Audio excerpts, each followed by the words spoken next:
నాకు 8 సీజన్ల నుంచి 'big boss' follow అవుతున్నాను. ఇది 9దో సీజను. ఫుల్ ప్లెడ్జ్‌లో ఇప్పుడు తెలుగు 'బిగ్ బాస్' అంటే మొత్తం కంటెస్టెంట్లు మొత్తం తెలుగోళ్ళు ఉండాలి కదండీ! ఎందుకు తెలుగు వాళ్ళు ఆర్టిస్టులు తక్కువయ్యారా?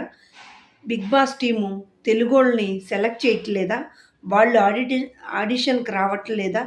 మిగతా సీజన్‌లన్నిట్లో ఇప్పుడు కన్నడ, తమిళ్, హిందీ భాషల్లో మన తెలుగోళ్ళు ఎవ్వరు ఎళ్లి అక్కడికెళ్ళి 'బిగ్ బాస్‌లో' చేయట్లేదు కదా! మిగతా లాంగ్వేజ్ వోళ్ళు తెలుగుకెందుకొస్తున్నారు అనేది నాకెప్పటినుంచో పెద్ద డౌటండి. ఎందుకు?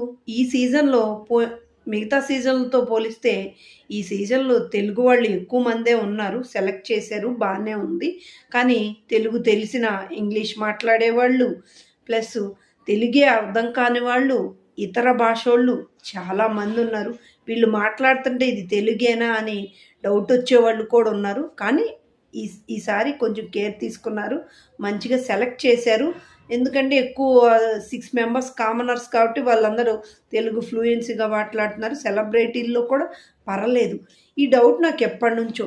ఎందుకు మనకు తెలుగోళ్ళు ఇతర బిగ్ బాస్‌లోకెళ్ళి ఉండటం లేదు. ఇతర భాషోళ్ళు మన బిగ్ బాస్‌కి ఎందుకొస్తున్నారు? మన అంటే ఇక్కడ తెలుగు వాళ్ళు కంఫర్ట్‌గా ఉంటుందని వస్తున్నారా? ఇక్కడ ఫేమస్ అవుతారు అని వస్తున్నారా? లేతే పేమెంట్ ఎక్కువ ఇస్తున్నారా? ఇన్ని డౌట్లున్నాయండి. మీకెవరికన్నా తెలిస్తే కామెంట్ రూపంలో తెలియచేయండి.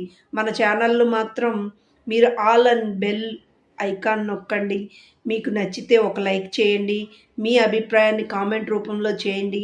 మీ ఫ్రెండ్స్ అండ్ ఫ్యామిలీకి షేర్ చేసి సబ్స్క్రైబ్ చేయటం మాత్రం మర్చిపోకండి. మరొక కొన్ని అప్డేట్స్ వీడియోతో, బిగ్ బాస్ వీడియోతో మళ్ళీ మీకు ఉపయోగపడే మంచి మంచి వీడియోతో మళ్ళీ కలుసుకుందాం. అంతవరకు సెలవు. Hi friends. బై.